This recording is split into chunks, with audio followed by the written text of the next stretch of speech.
Hello guys, welcome to my channel. இன்னைக்கு நம்ம வீடியோவில் எல்லாருக்கும் ஃபேவரட்டான ஸ்பைசி ஃபுட் மிளகு குழம்பு எப்படி பண்ணுறதுன்னு பார்க்கலாம். வீடியோக்குள்ளே போகிறதுக்கு முன்னாடி இப்போ தான் நம்ம சேனலை ஃபஸ்ட் டைம் பார்க்குறீங்கன்னா மறக்காமல் சப்ஸ்கிரைப் பண்ணிக்கோங்க.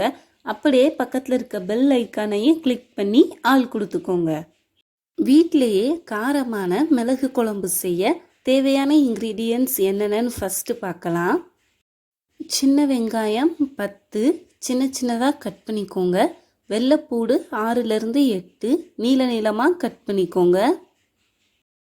மீடியம் லெமன் சைஸ் புளியை கரைச்சி வச்சுக்கோங்க. தேங்காய் பூ 3 டேபிள் ஸ்பூன், மிளகு 1.5 ஸ்பூன், சீரகம் 1.5 ஸ்பூன். மிளகு குழம்புக்கு தேவையான தேங்காய் பேஸ்ட் ஃபஸ்ட்டு ரெடி பண்ணிக்க போகிறோம். அதுக்கு ஒரு பேனில் 3 டேபிள் ஸ்பூன் தேங்காய் எண்ணெய் சேர்த்துக்கோங்க. எண்ணெய் நல்லா சூடானதும் மிளகு சீரகம் ரெண்டையும் வறுத்துக்க போகிறோம். மிளகு சீரகம் வெடிக்க ஸ்டார்ட் ஆனதும் தேங்காய் பூ சேர்த்து வறுத்துக்கோங்க. தேங்காய் பூ நல்லா சிகப்பாகிற அளவுக்கு வறுத்துக்கோங்க.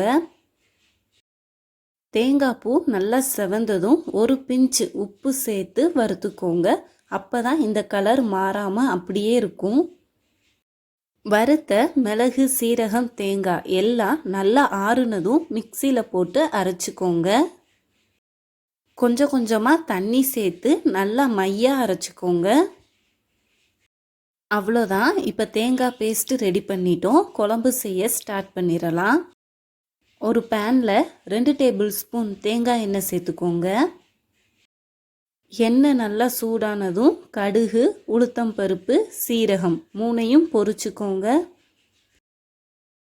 கருவேப்பிலை சேர்த்து பொரிச்சுக்கோங்க.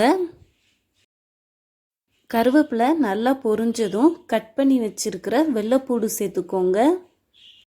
வெள்ளைப்பூடை ஒரு 2 நிமிஷத்துக்கு நல்லா வதக்கிட்டு அடுத்ததாக கட் பண்ணி வச்சிருக்கிற சின்ன வெங்காயத்தையும் சேர்த்து வதக்கிக்கோங்க.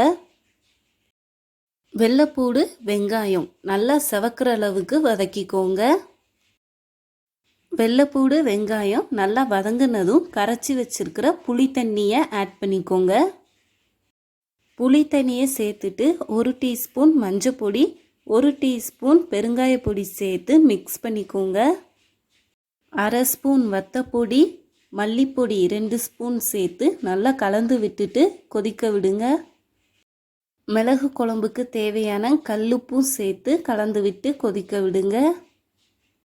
குழம்பு நல்லா கொதிச்சதும் நம்ம அரைச்சி வச்சிருக்கிற தேங்காய் பேஸ்ட்டை சேர்த்துக்கோங்க. தேங்காய் பேஸ்ட்டை சேர்த்துட்டு நல்லா கலந்து விட்டு அதையும் சேர்த்து கொதிக்க விடுங்க. இந்த ஸ்டேஜில் குழம்புக்கு தேவையான தண்ணி சேர்த்து கலந்து விட்டுக்கோங்க. தேவையான அளவு தண்ணி சேர்த்து கொதிச்சு வந்ததும் ஸ்டவ் ஆஃப் பண்ணிடுங்க. இந்த மிளகு குழம்பு உடம்புக்கு ரொம்ப நல்லது.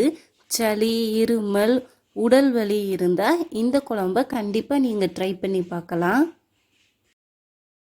மழை காலத்தில் உடம்பு ரொம்ப குளிர்ச்சியாக இருந்தால் இந்த மிளகு குழம்பு சாப்பிட்டோம்னா உடம்பு சூடாகி பேலன்ஸாக இருக்கும்.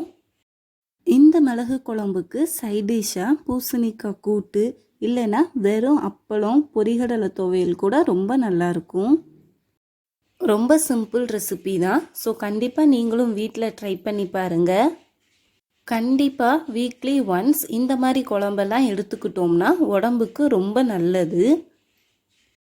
வீடியோ பிடிச்சிருந்தா மறக்காமல் லைக் பண்ணுங்கள், ஷேர் பண்ணுங்கள், சப்ஸ்கிரைப் பண்ணுங்கள். தேங்க்யூ.